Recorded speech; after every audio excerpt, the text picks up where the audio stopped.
तो good morning guys, स्वागत है आपका मेरी प्यारी सी ब्लॉग में। तो सुबह नहा धो के मैं आ गया था किचन में और मैंने बनाए परांठे। सो कैसे दिख रहे हैं देखो मेरे पराठे, मस्त एकदम। कलर भी अच्छा सा आ रहा है इसमें। तो उसके बाद परांठे तैयार होने के बाद हमने फिर खाया खाना। ये है हमारे आलू की सब्जी और दूसरी है हमारी भिंडी की सब्जी। तो हमने दोनों सब्जियां ली और फिर खाना खाया मस्त एकदम। तो उसके बाद हम चले गए थे फिर अपने काम पे रे साइड पे।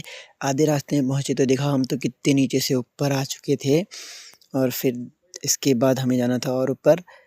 तो आगे जाके हमने देखा हमारे वर्कर काम पे लग गए थे। फिर हमने दिखाया यहाँ का व्यू एकदम मस्त वाला। फिर हम और ऊपर को चले गए थे, वो फिर हम पहुँच गए थे अपनी मेन लोकेशन पे। वहाँ से फिर हमने दिखाया आपको इधर-उधर का एकदम मतलब मस्त वाली जगह दिखाई हमने। वो सामने दिख रहा है वो पहाड़ी मस्त वाली। फिर ये हमारे साथी हैं और फिर हमने किया मेज़रमेंट उनकी अपने ठेकेदार का। फिर हम आ गए थे शाम को रूम पे आने के बाद देखा हमने तो लाइट ही नहीं आ रखी थी।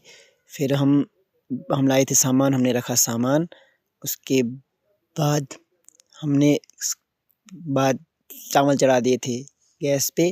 फिर हमने काटे टमाटर, अच्छे स्लाइसेस करे उसको, फिर चॉप किया अच्छे से। उसके बाद प्याज, उसको भी अच्छे से चॉप कर लिया था। फिर हमने पनीर काटा। तो आज बना था हमारा पनीर मस्त करके। पनीर काटने के बाद फिर हमने डाला कढ़ाई में ऑयल। फिर हमने डाल दिया प्याज। फिर प्याज को थोड़ा भूनने के बाद उसमें डाला था नमक। फिर इस पे डाल दिया टमाटर। फिर अच्छे से इनको मिलाने के बाद उस पे हमने डाल दिया पनीर डाला। फिर हमने गूँधा आटा। उसके बाद हम कमरे पे आए, हमने नमकीन खाई और अब मिलते हैं